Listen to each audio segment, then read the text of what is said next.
साथी की सुझाव है कि पहले जो रिपोर्ट कार्ड, हालांकि वो रिपोर्ट अभी कहीं की प्रारूप स्थिति में है, लेकिन वो लोकार्पण कर दिया जाए, उसके बाद इसको रिपोर्ट कार्ड का सभी मंच पर बैठे नेतागण रिपोर्ट कार्ड पर लोकार्पण होगा और इसके बाद रिपोर्ट कार्ड पेश करेंगे। खड़े होकर के सभी नेतागण खड़े होकर के रिपोर्ट कार्ड का लोकार्पण करें।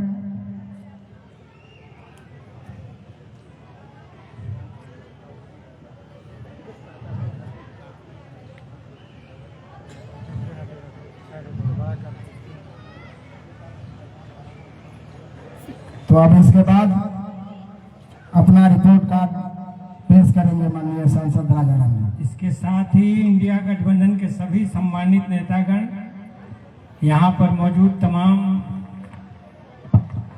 इस क्षेत्र के तमाम सामाजिक राजनीतिक कार्यकर्ता, इन तीनों विद्यालयों को शिक्षक शिक्षिकाएं, छात्र छात्राएं, इकौनी गांव और उसके आसपास के सभी ग्रामीण बंधुओं, दूर दूर से आए हुए, पूरे काराकाट क्षेत्र से, सभी विधानसभा क्षेत्रों से आए हुए तमाम बुद्धिजीवी मित्रों, माताओं बहनों, युवा दोस्तों, मजदूर किसान भाइयों, ग्रामीण बंधुओं, अभी आपके सामने ये बहुत थोड़ा अफरा तफरी में ही बनी हुई रिपोर्ट है, लेकिन एक भूमिका है। कुछ जो अभी योजनाएं स्वीकृत हुई हैं उसमें भी बहुत कम विभागों का भी ब्यौरा है, तो वो यहाँ पर प्रस्तुत है। अभी इस प्रस्तुति के बाद नेताओं का भाषण होगा और उसके बाद जनता के बीच माइक लेके हमारे साथी जाएंगे, जो जिस सीट पर जहाँ हैं वहाँ से भी अपनी समीक्षा में कुछ बात रखेंगे और फिर तब महासचिव बोलेंगे, तो हम अपनी रिपोर्ट पेश करते हैं। मोदी सरकार खासकर 2024 में 240 सीटों पर सिमटने के बाद भाजपा हमारे लोकतंत्र, संविधान और सामाजिक न्याय को कमजोर करने की कोशिश कर रही है। यह इंडिया ब्लॉक की एकजुटता ही थी जिसने भाजपा को देश की जमीनी हकीकत समझने पर मजबूर किया। केंद्र की सत्ता पर अपनी पकड़ बनाए रखने के लिए महाराष्ट्र और हरियाणा के चुनाव में जो हुआ वह अभूतपूर्व स्तर की धांधली थी। इस धांधली चुनावी प्रक्रिया पर व्यवस्थित कब्जे और विपक्ष के लिए असमान मैदान को बिहार चुनाव ने और मजबूत कर दिया। बिहार में मतदान के दिन महिलाओं को 10,000 रुपये देना, 1.8 लाख जीविका दीदियों को पोलिंग एजेंट बनाना, SIR के नाम पर बड़े पैमाने पर मतदाता सूचियों के नाम काटना और जोड़ना और मतदान के दौरान सुनियोजित गड़बड़ियां, ये सब उसी प्रक्रिया का हिस्सा थे। आज बंगाल, यूपी, तमिलनाडु और अन्य राज्यों से SIR के नाम पर जो हो रहा है वह दरअसल नागरिकता और राष्ट्रीयता की परीक्षा है। इस बीच मोदी सरकार ने ट्रंप और उनके कॉरपोरेट हितों के सामने भारत के हितों को गिरवी रख दिया है। आज भारतीय कृषि और किसान अमेरिकी कंपनियों और उत्पादों के लिए खोल दिए गए हैं। कल्पना कीजिए, अमेरिकी उत्पादों पर टैरिफ मूल्य 0 है, जबकि भारतीय उत्पादों पर अमेरिका में 18% टैरिफ लगाया जाएगा। इसी संदर्भ में आज एक सांसद और इंडिया ब्लॉक की भूमिका को समझना होगा। सरकार कॉरपोरेट्स को लाखों करोड़ की टैक्स राहत देने को तैयार है, लेकिन आम जनता को GST, आयकर और अन्य करों के नाम पर निचोड़ा जा रहा है।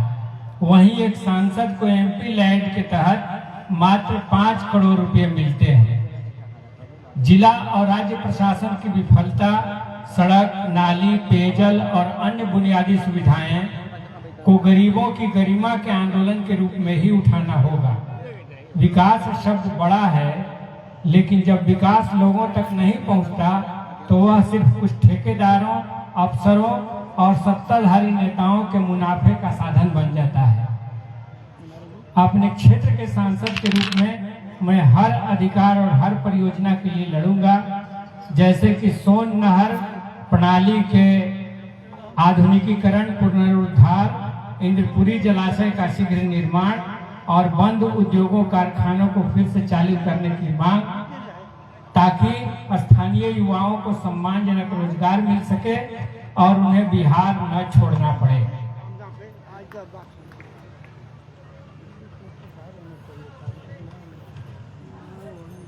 जब से भाकपा माले के सांसद संसद में पहुंचे हैं, हम लगातार मजदूरों, गरीबों, महिलाओं, दलितों, आदिवासियों और वंचितों के मुद्दे उठा रहे हैं। अडानी जैसे कॉरपोरेट्स द्वारा जंगलों पर कब्जे को से लेकर बिहार के विकास से जुड़े सवालों तक हम हमेशा अग्रिम पंक्ति में रहे हैं। सरकार सांसदों के प्रति जवाबदेह नहीं होना चाहती। सदन में सवालों के ठीक जवाब नहीं दिए जाते, तथ्य छिपाए जाते हैं और विपक्षी सांसदों को उनके क्षेत्र के विकास को लेकर कोई ठोस आश्वासन नहीं मिलता। ऐसी स्थिति में हम कैसे काम करें? पहले ऐसा होता था कि चुने जाने के बाद सांसद या विधायक जनता को राहत दिलाने के लिए सरकार तक पहुंच बनाते थे। आज स्थिति औपनिवेशिक दौर जैसी होती जा रही है। विपक्ष को राष्ट्रद्रोह विरोधी बताया जा रहा है और सांसदों के लिए फंड भी रोके जाते हैं। लेकिन हम हार नहीं मानेंगे। संसद अब संघर्ष और प्रतिरोध का नया मैदान बन गई है। हमें जमीन पर संयुक्त आंदोलन खड़े करने होंगे ताकि हम अपने चुनावी और शासन के अधिकारों को वापस कर सकें। चुनावी एकता को आंदोलनकारी एकता में बदलना ही आगे का रास्ता है। संसद में हमारी सामूहिक ताकत ने भाजपा को लोकतंत्र के बचे खुचे ढांचे को भी कमजोर करने पर मजबूर कर दिया है।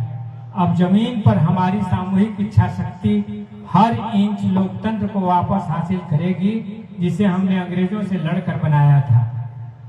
आरक्षण और सामाजिक न्याय पर खतरा मंडरा रहा है।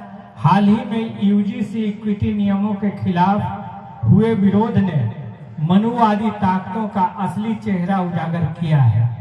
बराबरी और न्याय की हर कोशिश का ये जातिवादी ताकतें विरोध करेंगी। आज चुनौती है इन सांप्रदायिक, जातिवादी और कॉरपोरेट परस्त ताकतों के खिलाफ संघर्ष करने की।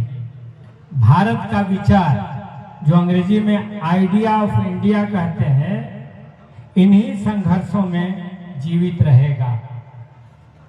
और बाकी रिपोर्ट में अभी परसों चिट्ठी आई नितिन गडकरी जी की 139 अनाउंस करने के बाद जो रोक दिया गया था तो उसको चालू करने की बात आई कि योजना स्वीकृत हुई है। इसके अलावा सांसद कोटा से विभिन्न विधानसभाओं में जो राशि दी गई है, कुछ योजनाएं पूर्ण है, कुछ रास्ते में है, तो वो लिखी गई हैं हर विधानसभा वाइज। उसके बाद कुछ लघु सिंचाई ने रिपोर्ट दिया है, एनटीपीसी का कुछ रिपोर्ट है, कुछ अन्य विभागों का है।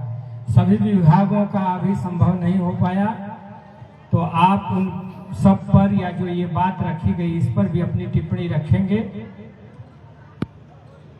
आपसे और भी एक सांसद के बतौर आपकी जो अपेक्षाएं हैं वो बात भी आप रखेंगे।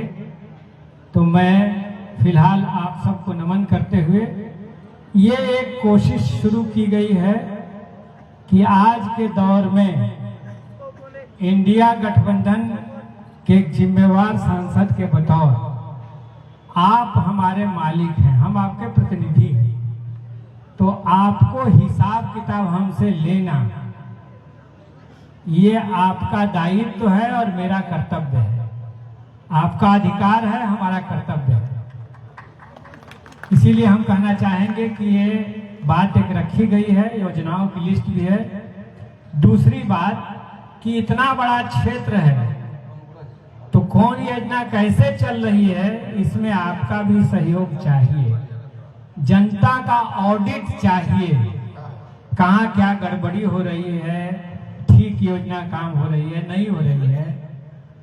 कई बार ऐसा भी हुआ है कि कुछ अस्वीकृत हो गया, पहले से वहां ढलाई है, फिर लिख के दिया गया कि वहां ढलाई करवाया जाए। तो जब योजना उससे उस बीच में पहले बना हुआ है तो वो लटक गया। तो इसलिए हर किस्म का सहयोग चाहिए, काम की गुणवत्ता के लिए भी और सही सही काम की मांग हो इसके लिए भी, दोनों लिहाज से। और बाकी जो राजनीतिक लड़ाइयां हैं तो वो भी कुछ कमतर नहीं है।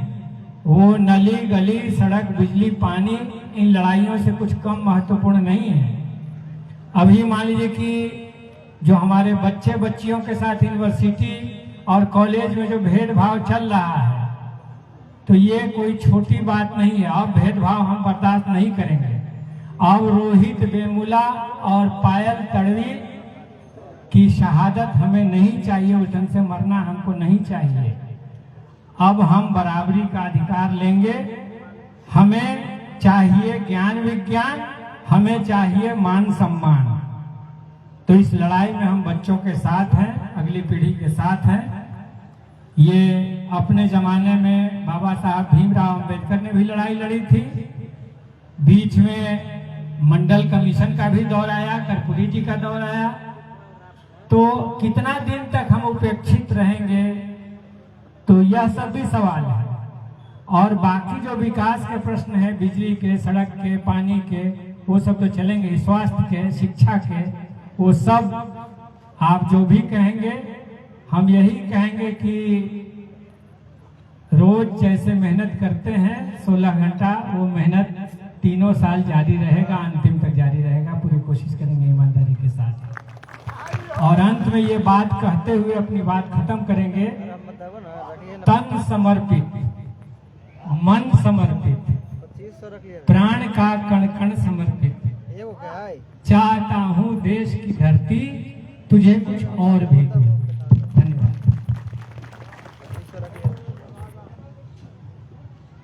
बहुत बहुत धन्यवाद।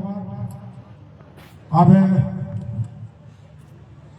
हम चाहेंगे कि अब रिपोर्ट कार्ड आपका जो था वो माननीय सांसद के द्वारा पेश किया गया, और इस पर जो भी हमारे क्षेत्र से आए हुए जनता जनार्दन को